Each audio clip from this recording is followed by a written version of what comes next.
Welcome back to SicEm365 Radio. It's time for our weekly segment with John McClain of the Houston Chronicle, brought to you by Pioneer Steel and Pipe, where customer service is their main focus, and best in metal, steel, and pipe for large or small projects, with 2 locations in Waco and Bryan. Family owned and operated since 1943. Now here's David Smoak, Paul Catalina, and Craig Smoak. Crawford got a run in the top of the 7th now, leading 1-0 over West Sabine in extra innings. West Sabine with 2 on and 1 out in that game that goes to the championship, whoever wins. We're now joined by John McClain, Houston Chronicle. John, we have spent a lot of time, even with a couple of the guests, on the Naomi Osaka story about mental health, about media requirements, and it's just a gamut of different emotions and also opinions. We have ours. What is yours, if you can give us that, if you don't mind?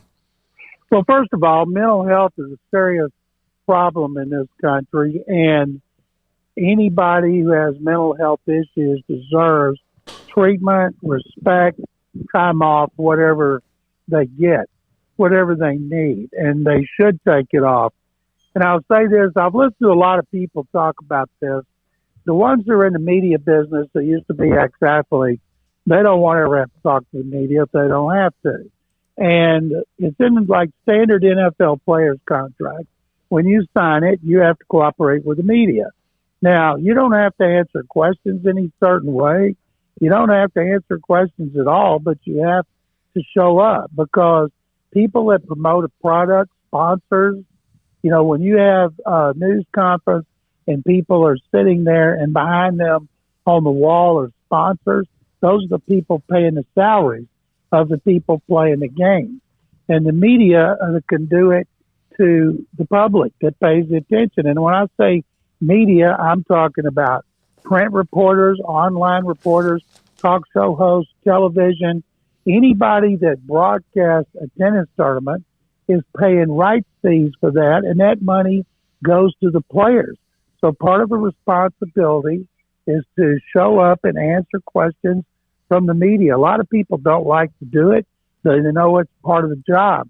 And if it's causing her issues, she was wise to withdraw and seek help for whatever it is. But as a longtime reporter, entering my 49th year in this business, then if you sign a document that says you're going to attend news conferences, you should attend the news conferences. And if you don't, you deserve to be fined because it's written in your contract. And remember, without the media, if you don't show the games or broadcast the games or the tennis tournament, nobody's going to follow them because they're not there for you. If you just had your event and there was no coverage, whether from the TV broadcast or anything, you wouldn't make nearly as much money as they do now because people pay such high rights fees. John, the Texans last week had their first workouts open to the media. I know that there was a bit of a roster snafu. Did they ever give you guys an explanation of why they didn't put the numbers on the roster that first day? Of course they didn't, and I'll tell you why they didn't.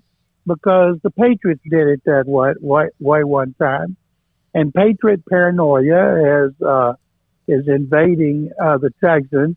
Cal McNair, the owner, told us when he hired Nick Caserio, we're not the Patriots South. Well, they just signed another ex-Patriot, Rex Burkhead, a running back who will be 31 in July, coming off major knee surgery. And I don't have a problem with that. You know, they're looking for competition. But the Patriots won the Patriot way because they had the greatest coach and quarterback in NFL history. The Texans do not. And at a time when they're struggling to sell tickets and suites and club seats and sponsorships, you think they would be trying to get positive publicity. Instead, they stumble all over themselves. So they're going to, and they had forever, for some reason, other than the Patriots did it, they have 49 new players, and next to their names on the website was blank. And even though they'd had numbers for months. So anyway, we raised enough cane about it. They changed the numbers. Now their next deal is they've been listing like DL instead of DE or DT or OL instead of OT, G or C, DBs instead of corners and safeties. And we know what those players' positions are. So why do you do it? They do it just to mess with the media because that's the way they do it in New England. Their website used to be one of the best. You could click on it and see everybody in the organization, medical, personnel, business, executive assistants, and people took a lot of pride in being on the website.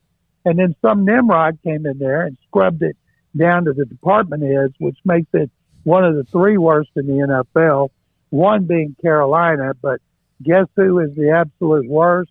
And I'll give you guys one guess. The Patriots? Yes. Go to the head of the class, Paul. The Patriots. John, it seems like there's just, between the roster and the front office, all the changes and hirings happening there. Is there going to be like a welcome, let's introduce each other day to start training camp between all of the changes going on? Rex Burkhead today is the 50th new player and the 42nd new veteran. And the coaches have had him now for a couple of months. They had him in virtual meetings. Now they have him in-person meetings. So the coaches know him. Somebody tried to say, well, they didn't put names on the rosters because they wanted the coaches to know. And I said, give me a break. The coaches have known these guys for months. It was only for the media. And it was something that made no sense whatsoever. In my 45 years of covering the NFL, I've never seen anything like it. And the only time I ever heard of it was the Patriots did it. And then the Pro Football Writers of America and NFL got involved, and they put the numbers on there. I'd like to see something done here because it's the Texans' way, not the Patriots' way. John, when you see something, you are the Texans' E.F. Hutton. But I saw your video of what you were explaining. Did anyone from the organization reach out to you out of respect for what you've represented all these years and the fact of all the things you're a part of, all these organizations, and say anything to you? Well, first of all, they don't give a rat's anything about how long I've been there or whatever I've been able to achieve. Well, they should. Because I'm the oldest and I've been around the longest, I kind of think it's up to me to speak out for the TV stations here and the websites and the Chronicle and all the talk shows. And so when I did that video, and I made a mistake because I was holding that roster up and I wanted to show how useful it was. So I tore it in pieces and threw it up in the air, and the wind blew it away. And so when we finished, I figured, I better pick this up. I don't litter. And the wind was blowing, and my back's killing me. And so every time I'd bend to pick up a piece of that roster, the wind would blow it away. I must have spent 15 minutes picking up the pieces, and every time I bent, I thought, man, how stupid was that? Look, sometimes things are done for dramatic effect, John. It just is part of that acting career you've been a part of. Yeah. John, I want your opinion on this. Big Ben Roethlisberger said that the pay cut from the Steelers was his idea. Am I supposed to believe that, or is that like a thing that a quarterback says so the fans like him more? Well, first of all, a lot of guys say they take pay cuts and they take a restructure where the money's moved around. They used to say that about Tom Brady every year. That was BS because he would have a restructure, but it wouldn't reduce his income. Well, in this case, Big Ben reduced his income. He said at the end of the season he was going to do it and he would do it, and he did do it. He said he's made a lot of money, and they had some cap issues. So, yes, he did it, and it was according to him at the end of the year when he first brought it up after the season. So I think he did, and they finally got it worked out. John, thank you very much. Thank you, guys. SicEm. John McClain, Houston Chronicle, with us on Tuesdays at 5:30. As, again, we wrap up